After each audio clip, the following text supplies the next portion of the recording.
I hope that you all are doing well. The first week of the Stanley Cup playoffs are over.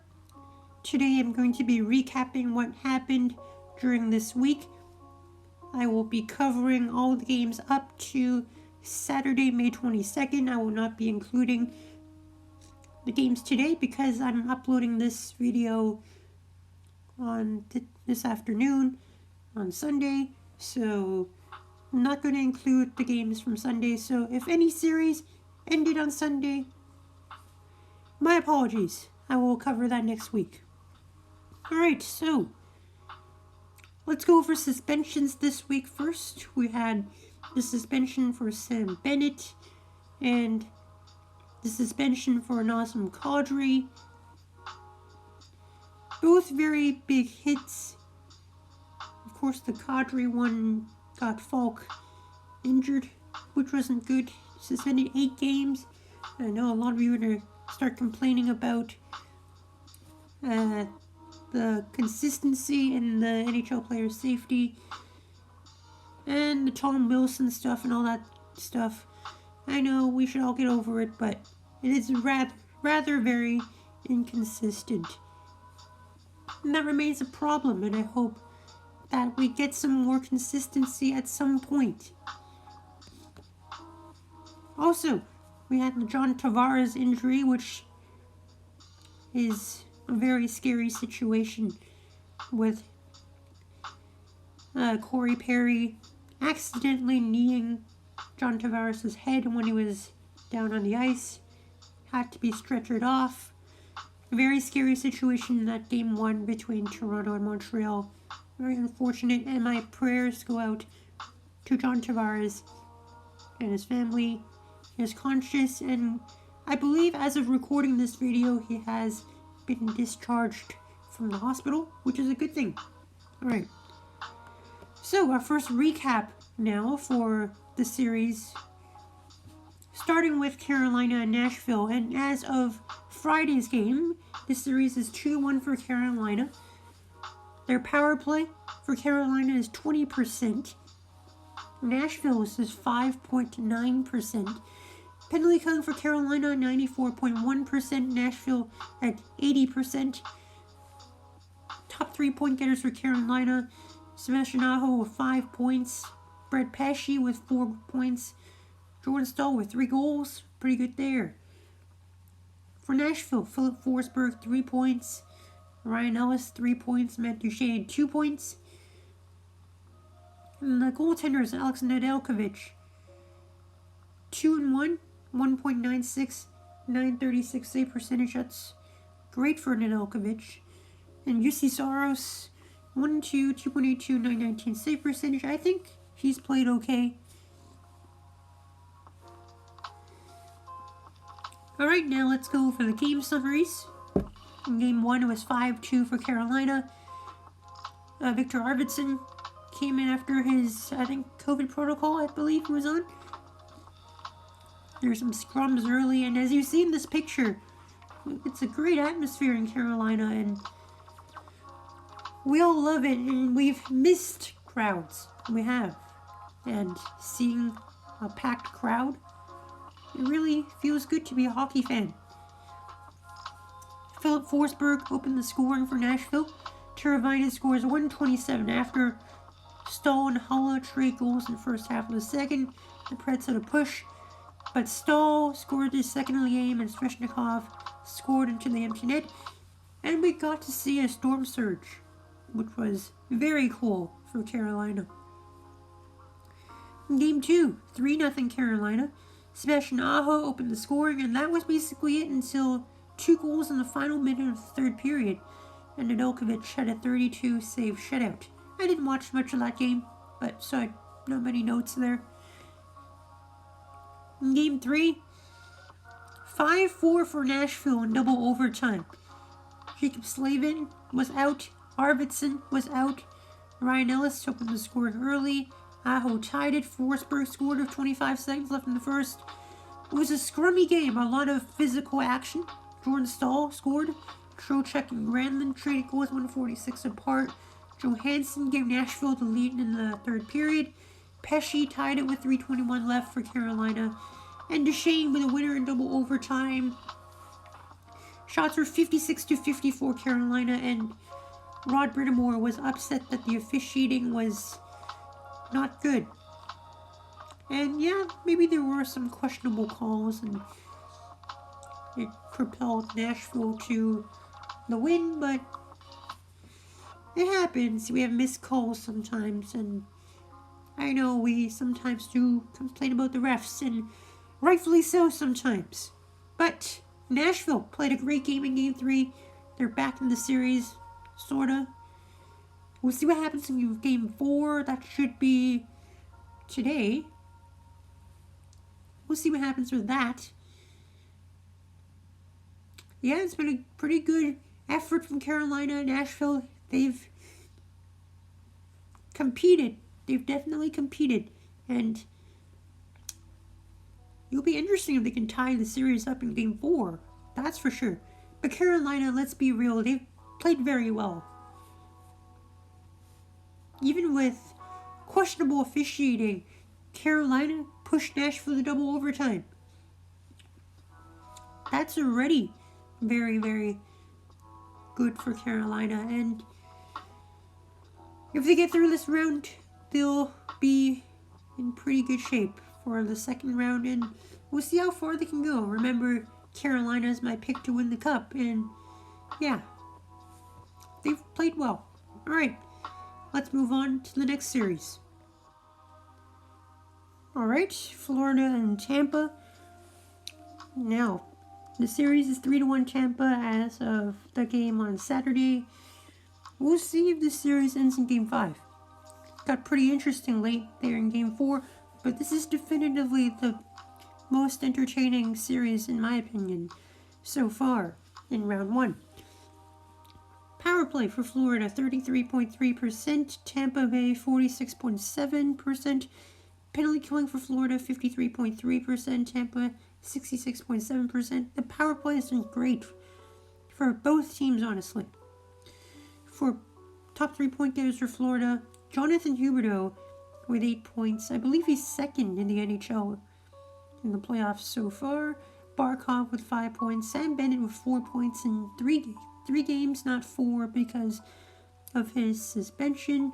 For Tampa, Kucherov, 9 points. I hope he's not hurt after Game 4.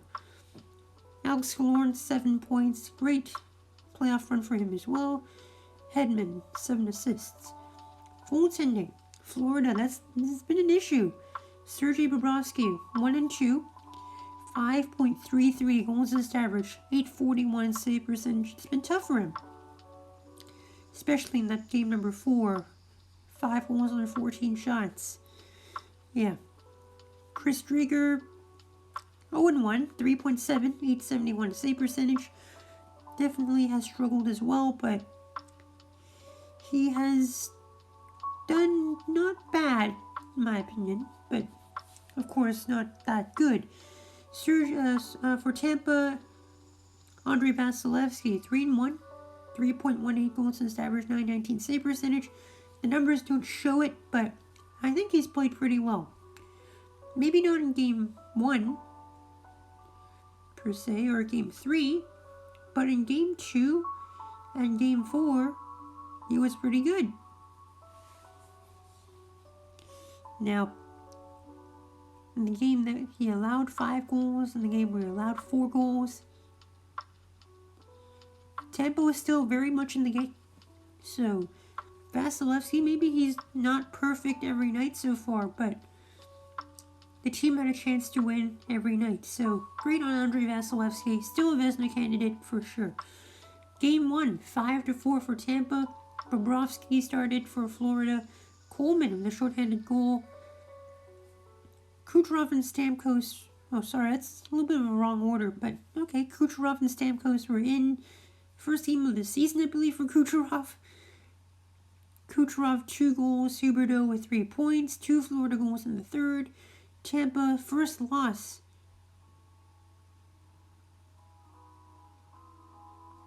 Actually, that's not right. I wrote too soon, didn't I? Yeah, Tampa did win after leading after 2 periods. I'm sorry about those words. But I'll fix that for next week. Yeah, Tampa did win after leading after 2 periods. I believe they're 30 and 0? I don't remember. Something like that. Haven't lost yet. I wrote that because they were trailing in the 3rd period. And then Braden Point with a tying goal and the game winner with 1:14 left. So 2 goals for Braden Point. Shots 40-39 for Tampa. So very exciting. In game 2, 3-1 for Tampa. Sam Bennett was out with a suspension after hitting Blake Coleman. Driedger started for Florida. Stamkos scored a goal off Anton Stroman. Palat scored. Marchment scored in the 2nd. There were some scrums. Lomberg was involved. He's been really involved in the scrums, that's for sure. And Tampa with some great defense in the 3rd period to hold off the Florida Panthers. And then in game 3, it was 6-5 for Florida in overtime, with Sam Bennett being in and Keith Yandel scratched for the first time since March 2009. 2 goals in the first 4 shots for Florida. Bennett and Gudas with the goals. 3 goals for Tampa early in the 2nd for Cirelli, Ross Colton, Steven Stamkos. Wenberg tied it for Florida. Then Point and Killorn scored on the power play. Hornquist scored early in the 3rd, and Forsling tied it with 3:07 left. 43 shots for Florida in regulation. Lomberg with the overtime winner. And in this game, every single Florida Panther had a shot on goal. Lomberg being the last one to get a shot, and he got the overtime winner. What a story for Florida in that game 3. In game 4, 6-2 Tampa. Bobrovsky started again for Florida. Shots were 15-7 in the first for Florida. Tampa scored on 3 of their first 7 shots from Cirelli, Gordon, Palat, which really broke the mood for Florida. Killorn scored 2 in 1:34 in the 2nd. Bobrovsky was pulled after allowing 5 goals on 14 shots. Verhaeghe with a late power play goal in the 2nd. Panthers had 6 power plays through 2 periods. Tampa had 1. So I know John Cooper definitely would be complaining after this game. Shots were 35-17 through 2 periods for Florida. I believe it ended something like 43-26, something like that. Or 43-21, I don't remember. Kucherov scored early in the 3rd. Florida pulled the goaltender with 10:42 left. And then there's some scrums late and some dirty plays. Duclair chopped down Kucherov, hurt him. Sergachev was injured. Some fights late. And Killorn and Kucherov both had 4 points in this 6-2 decision. Now, this has been a very feisty and very entertaining series for sure. And yeah, tempers are boiling for Florida right now as they're on the brink. And Tampa has played great. Vasilevsky, some good games here and there. And Florida's goaltending definitely an issue through this first round. We'll see if they can stage a comeback. But here we go for Game 5 on Monday to see if Tampa can finish this and go to round 2. Alright, let's move on to the next series. And that is Pittsburgh and New York. The 2-2 tie in this series as of Saturday. And it's been a good series. The only series that's guaranteed to go 6 games so far. Power play for Pittsburgh, 12.5%. The Islanders, 25%. Penalty kill for Pittsburgh, 75%. Islanders, 87.5%. Top 3 point getters for Pittsburgh. Jeff Carter, what a pickup that was. He's definitely showed up in this playoff run. 4 points in 4 games, 3 goals as well. Frederick Gaudreau, 3 points. He's been pretty good. Chris Letang, 3 points. For the Islanders, Mayfield and Pajot with 4 points. Wallstrom, Nelson, and Beauvillier each have 3 points. Goaltending. Tristan Jarry, 2-2, 3.04 goals in the average, 904 save percentage. He's been alright. For the Islanders, Ilya Sorokin has been pretty good for the Islanders. 2-0, 1.76 goals against average, 944 save percentage. He's been good. Varlamov, 0-2, 903 save percentage. I mean, like, I guess you'd go forward with Sorokin based on the record, but you know Varlamov has more experience. We'll see what happens with the goaltending situation for the Islanders. In Game 1, 4-3 Islanders in overtime. Evgeny Malkin was out. Sorokin started for the Islanders. Palmieri opened the scoring. Goudreau, first playoff goal for Pittsburgh. Nelson scored with 4:10 left in the third, but Kasperi Kapanen tied it 31 seconds later. But Palmieri wins it in overtime. Shots were 42-41 for Pittsburgh. They had 72 hits in the game, which was amazing. Because teams seeing 72 hits, you don't see that very often. I saw some franchise records like just being 67, 60 in the 60s. We rarely get 70 hits. My goodness. In Game 2, 2-1 for Pittsburgh. Varlamov started. Rust opened the scoring off turnover early. Jeff Carter got a goal. 19 shots for Pittsburgh in the first. Bailey with a lone goal in the second. Late penalty, 6-on-4 chance for the Islanders, but unable to convert. Pittsburgh 45 shots, so Varlamov played great in that game.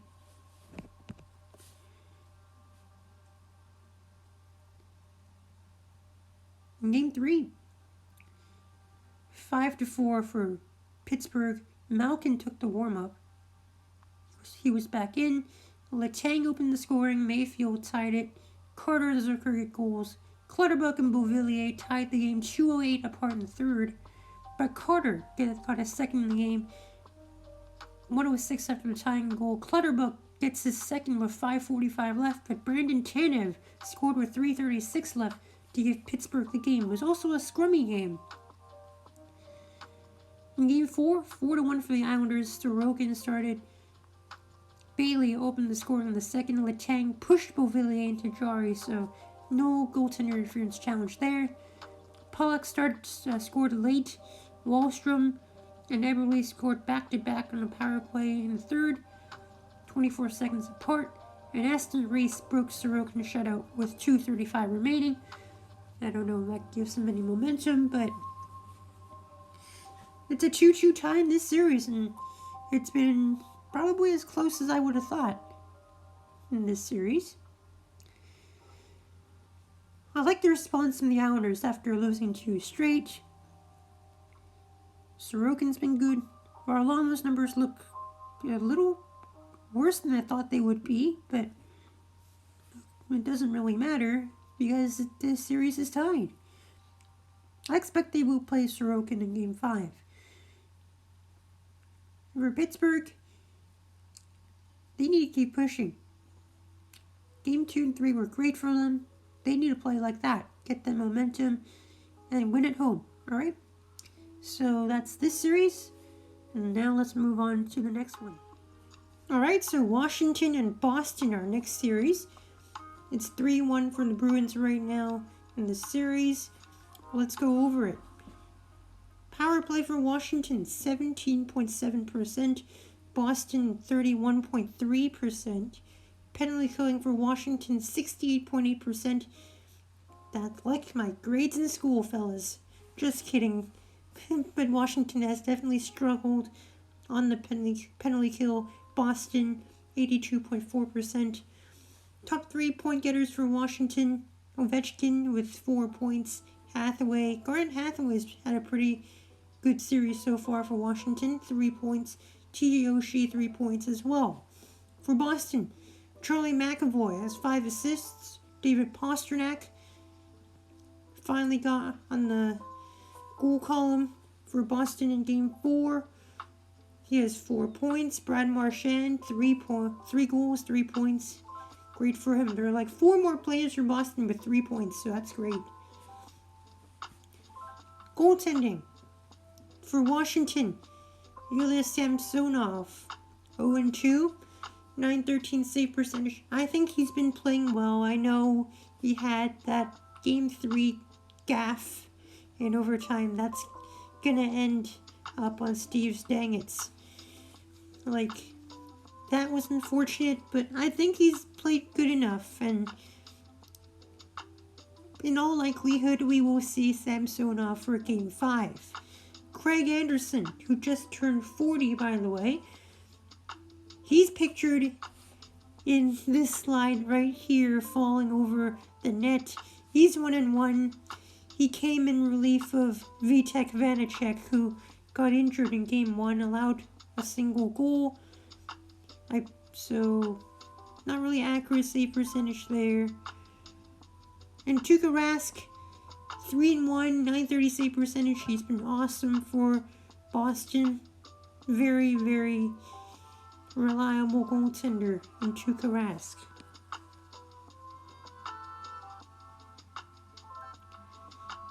I don't see any other goaltender coming in if Tuukka Rask plays this good.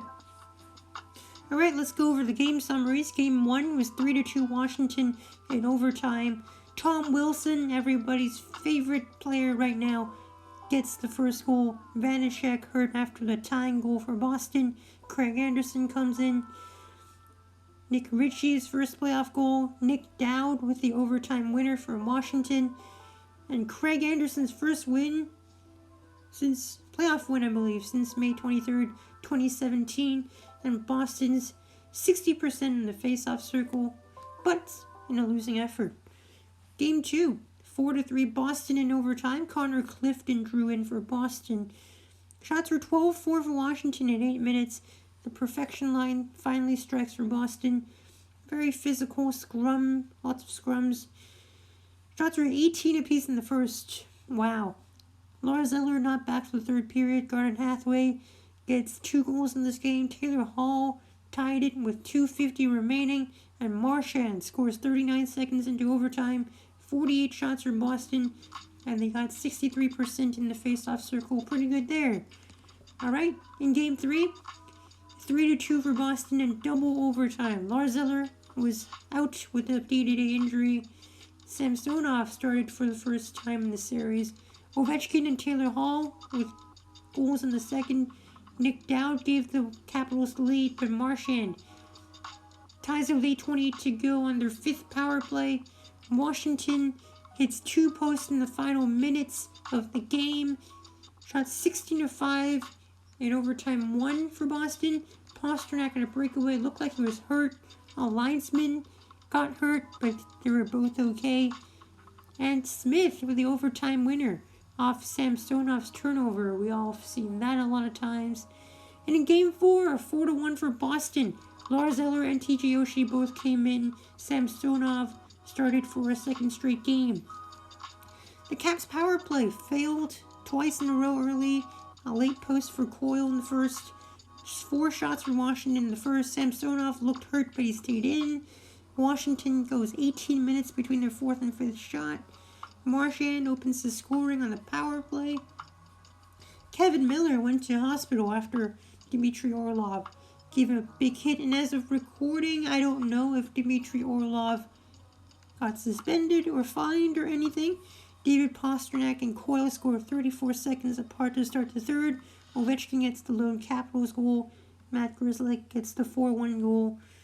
Washington 1 for 7 on the power play. No shots on 4 of the 7 power plays. Boston 3 for 5. So, 3-1 series for Boston, and we'll see if next week Washington gets any damage done to Boston, or will Boston cruise to win this in 5. Big issue for the Caps, definitely the power play. Very predictable. Not much movement. The announcers did say that they need to change things up because Boston's really picking up on their power play stances and their shapes, how they organize the power play. Boston's picking up on that, so Washington needs to improve if they are going to win a game or attempt to come back in the series. Boston looked really good in Game 4. Probably the most decisive game. 3 of these 4 games went to overtime, and looked like it broke open in Game 4 for Boston. Alright, 3-1 series for Boston. We'll see what happens next week. And let's move on to the next series. And here we go, Colorado and St. Louis. Now, when you're watching this video, I'm not sure if the series might be over. It could be over. It could be a sweep by the time you're watching this video. But as of Friday, it's 3-0 Colorado in the series. Power play for Colorado, 33.3%. St. Louis, 14.3%. Penalty killing, 85.7% for Colorado. 66.7% for St. Louis. Colorado top 3-point getters, obviously the first line. Nathan MacKinnon with 5 goals in 3 games. Holy. Landeskog 6 points and Rantanen 5 assists. First line has been amazing. But what did we expect, right? For St. Louis, Tyler Bozak with 2 points. Robert Thomas with 2 points. Torrey Krug with 2 points as well. Goaltending, Grubauer, 3-0, 944 save percentage. He's been great. But we knew he would. Jordan Binnington, he's had his struggles, especially in that third game, to be honest. He's 897 save percentage for him. Game 1, 4-1 Colorado. Landeskog and Shen had a fight, as you see in this picture. Cale Makar gets the opening goal. Shots 18-5 for Colorado in the first. Binnington keeping them in it in the second. Jordan Kyrou tied the game for the Blues. MacKinnon scores 30 seconds into the third. Landeskog deflection goal and MacKinnon empty netter. 50 shots for Colorado in that first game. After the first game, I thought St. Louis can't allow 50 shots from Colorado. Binnington, 46 saves out of 49 shots. He kept them in it. Above and beyond for Jordan Binnington for sure in that game. In game 2, 6-3 Colorado. Donskoy opens the scoring 35 seconds in. MacKinnon scored on the power play. Shots 19-6 in Colorado in the first. And that's the same type of issue for St. Louis. Just allowing way too many shots. Donskoy and Blay traded goals in the second. Kadri with the match penalty for hit on Justin Falk. Later suspended 8 games. 2 empty netters for the Avs late after the Blues pushed.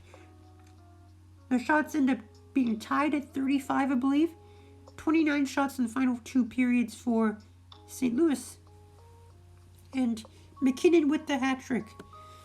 So in this game, I thought that St. Louis tried. They kept it close. They made it a 1-goal game. But Colorado again proves that they can shut it down. In game 3, 5-1 for Colorado. The Blues hold the Avs to 5 shots in the first, and then Graves scores. Because of this play in the picture you see here, Binnington charged out, Graves able to score. Newhook gets his first NHL goal for the Avs in the second. Tyson Jost scores. Bozak with a shorthanded goal 9 seconds after the Jost goal. Brandon Saad scored in the third. JT Compher with the empty netter. Shots 33-26 for St. Louis, and this, I believe, was the best game for the Blues so far. They held the Avalanche to 26 shots, and they were in the game, but unfortunately, they don't get the result. Craig Berube a little upset about the officiating, saying that it's so one-sided, it's not even funny. And maybe it was. I do agree that St. Louis, they don't get a lot of power plays. There are some missed calls their way. But sometimes that's what hockey is about. Sometimes they're just missed calls. And sure, we can always say that's missed calls both ways, but I will agree with Berube to some extent, but that does not take away from how good and dominant the Colorado Avalanche have been. Yes, they're the Stanley Cup favorites for a reason. And St. Louis, yes, I'm not going to say that they're not competing. They're playing some decent hockey. They're unfortunately a little in over their heads here. We'll see what happens in Game 4. I will recap that next week. Alright, let's move on to the next series. Alright, next one here, Vegas and Minnesota. The series as of Saturday is 3-1 for the Golden Knights, We'll see if they can end it in the Game 5. Power play, 9.1% for the Golden Knights, 0% for Minnesota. Penalty killing, 100% for Vegas, 90.9% for Minnesota. Power play is not a big factor in this series so far. Top 3-point getters for Vegas, Stone with 4 points, 3 goals. Alex Tucker, 3 goals. Carlson Smith each has 3 points. For Minnesota, Eriksson Ek, 2 points. Dumba, 2 points. Brodin, Foligno, and Greenway, 2 assists. Goaltending. Marc-Andre Fleury, the Flower, amazing. Him and Hellebuck, definitely the most dominant goaltenders so far. Fleury, 3-1, 0.99 goals and average, 966 save percentage. Cam Talbot, he's played pretty well as well. 1-3, 2.52 goals and average, 921 save percentage. He's kept them in games. Cam Talbot, especially in that first game. My goodness. So game 1, 1-0 Minnesota in overtime. Pacioretty and Parisi were out. Fleury with highlight reel saves. Eriksson Ek with the overtime winner. Cam Talbot's 42 save shutout. A Wild of 71 hits. Earlier I said the Pittsburgh Penguins had 72. I don't know how they're counting hits in the playoffs so far because we've seen low hit numbers, we've seen high hit numbers. I don't know what's going on there.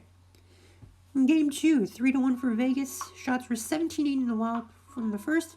Teams traded goals in 18 seconds in the second.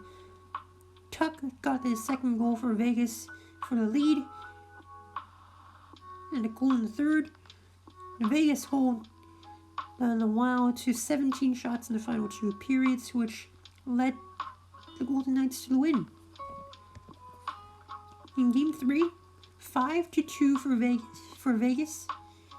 The Wild of 2 early goals. Hartman, 2:16 in. Eriksson Ek and Kaprizov get their first points. Eriksson Ek gets the goal. Kaprizov gets his first point. Third goal was taken back for offside. I think that was potentially the turning point for the Wild, or for the Golden Knights. The shots were 7-4 for the Wild. Vegas, 18 shots in the first 12 minutes of the second. Patrick Brown ties it and Smith gives Vegas the lead.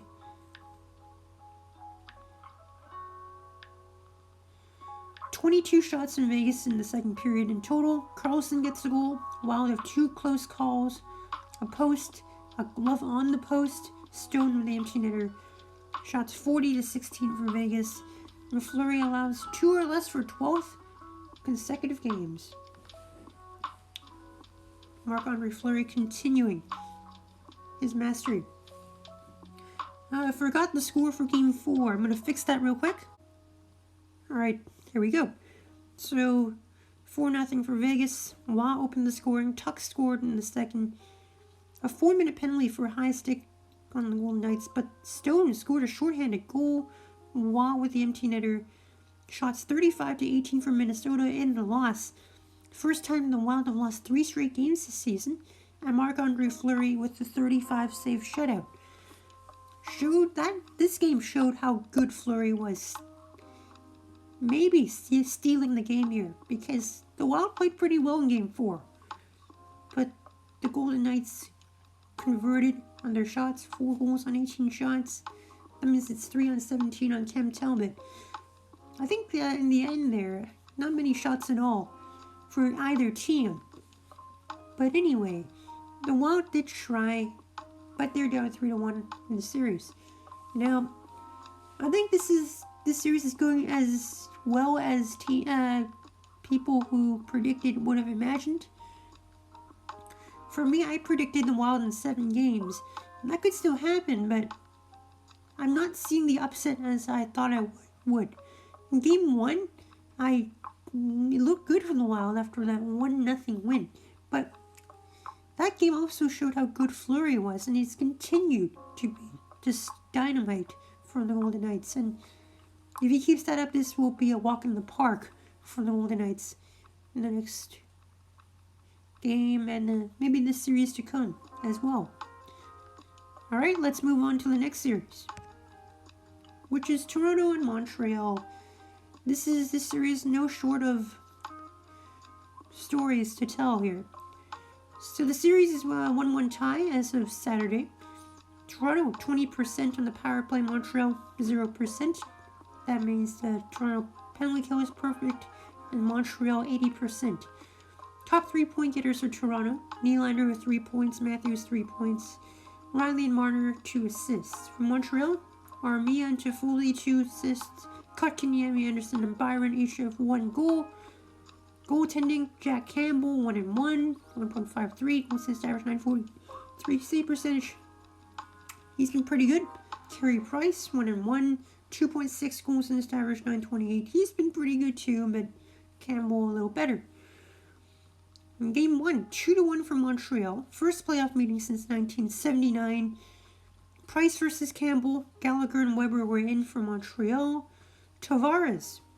That was the big story of Game 1, where he got accidentally kneed by Corey Perry, which is unfortunate. He had to be taken to hospital, and it does seem that he's been discharged and he's feeling better. He tweeted out that he was feeling better and he appreciated the support. I also have great respect for Kyle Dubas. You know how much he cared about the situation. He looked very worried, and he quickly, frantically got on calls to get the information out there. And he also talked how he didn't want photos to be out on newspaper covers or article pictures to show Tavares just, those faces when he was going down on the ice. I originally had that picture on the slide, but I decided I couldn't do that. It was too unfortunate that I didn't want to just showcase that here. So I gave the thumbs up as the slide photo, and I think that's the more positive message. Nick Foligno and Corey Perry had a fight after, and I know that was very controversial. Whether that was the code, which is a little bit weird in this case. Did I think they should fight? Yes and no. I know Toronto needed the energy after seeing their captain get injured like that, and that's Foligno's justification of all this, just firing up their team. And when they hurt a star player on your team, you can't go unnoticed. That's his justification of why he fought. Perry, I'm sure he didn't want to fight. I bet he felt really mad. Anderson scored for Montreal, opened the scoring. Evans was injured. A third delay game penalty for Toronto in the third period. Maybe that was their demise. And Paul Byron, shorthanded goal, game winner. Montreal 0 for 5 on the power play, 0 for 4 for Toronto. Alright, Game 2, 5-1 for Toronto. Kotkaniemi opened the scoring. In his return to the lineup, Spezza tied the game. 4 straight power plays in the second for Toronto in about 10 minutes. Matthews scored. Sandin scored his first playoff goal in the power play.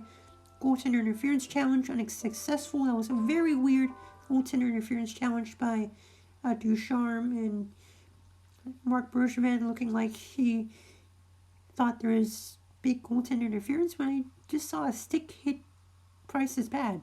Shots were 20-6 in Toronto in the second. Nylander with a power play goal in the third. Kerfoot, empty netter. Scrums late. Simmons with the punches you see there in the picture. First win for Jack Campbell in the playoffs. And the first win for the Leafs against the Habs in 19,744 days. My goodness. That's 54 years. I mean, first win in the playoffs. I mean that, obviously. Alright. So, no shortage of stories in this one. I hope Tavares is okay, and we'll see how this series plays out. Alright.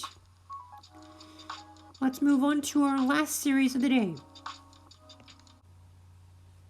Alright, here's the last matchup of my recap here. Edmonton and Winnipeg. This might be a little shocking. It's 2-0 Winnipeg in the series as of Friday. Power play for Edmonton, 0%. Winnipeg, 0%. Power play, not an issue for either team. I mean, it's an issue for the power play, but I mean, the penalty killing is 100% both ways. So special teams really not a big factor. Maybe Edmonton's a little bit underwhelming because they had the first overall power play. Haven't been able to score much. For Edmonton, top 3 point getters all only have 1 point.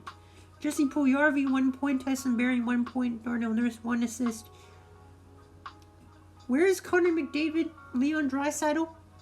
They don't have a point in 2 games. Now, that's an issue for Edmonton. I'll get to that in a second. For Winnipeg, Tucker Poolman 2 points. Blake Wheeler 2 points. Kyle O'Connor 2 points. Goaltending. Big story both ways.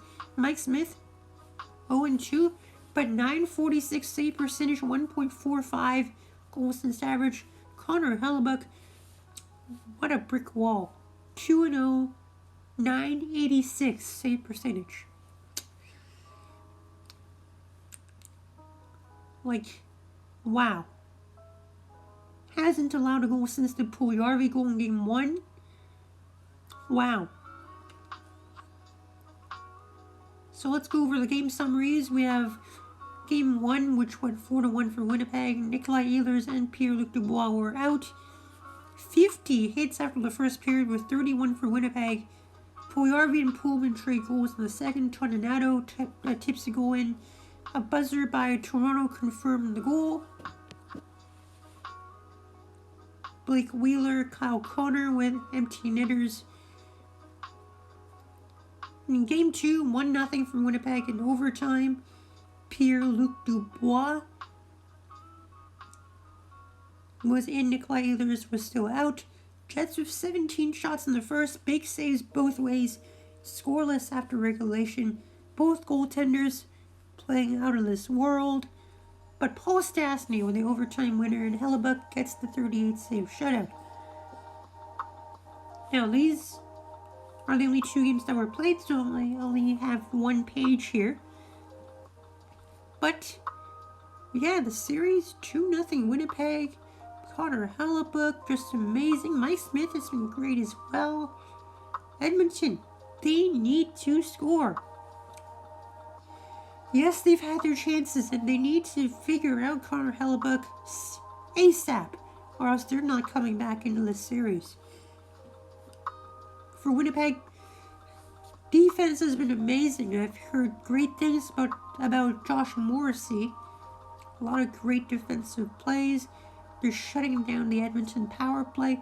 Everything seems to be going great for Winnipeg. If they can keep this up and stifle Connor McDavid, that 105-point season, that's going to get forgotten in a heartbeat. Alright. Okay, let's go over injuries. I don't know if I have all the injuries here. I probably don't. But these are the notable ones. Falk injured for St. Louis after Kadri hit him. 8-game suspension for that.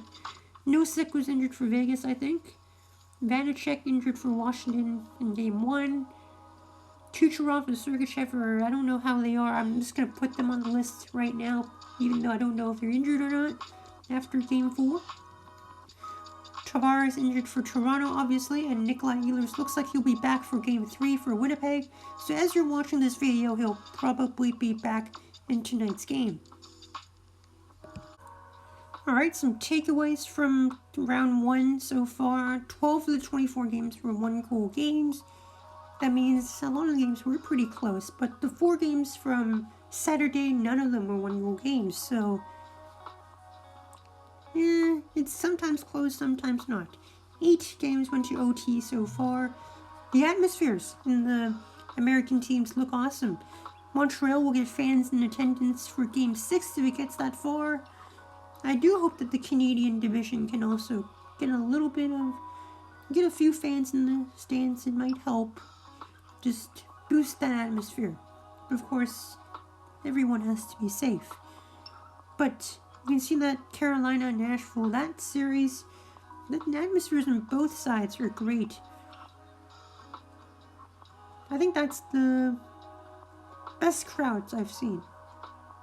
But there are a lot of good crowds, even when they're like 6,000 people, 10,000 people. It's just great. It just makes me feel happy inside. And sometimes grit is better than talent in the playoffs. Like when you see Connor McDavid and Leon Draisaitl not able to get points, it's like sometimes you can't rely on pure talent to get you far in the playoffs. Because you can have talent in the regular season, but I think the grit in the team game really shows itself in the playoffs. People say the playoffs are a different animal, and it's true. I've seen Nashville play great, Montreal play decent.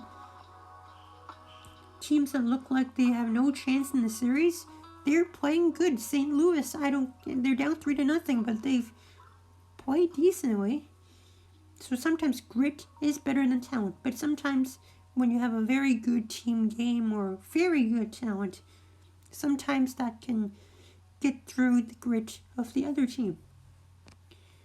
Alright, so that wraps up our recap for this week. We'll see you next Sunday on May 30th to wrap up round 1, maybe, because I know some of the series can have Game 7s on May 31st. We'll see if they get that far. We will. Well, anyway, we'll see you next week. It's been a great first week of playoff hockey. I love watching hockey. Definitely my favorite sport to watch. There's been some great matchups, and I hope the second week of round 1 is just as good as the first, and the teams that are on the brink put up a good fight before they get eliminated, or maybe stage some comebacks, so that will be very interesting. Alright, we'll see what happens.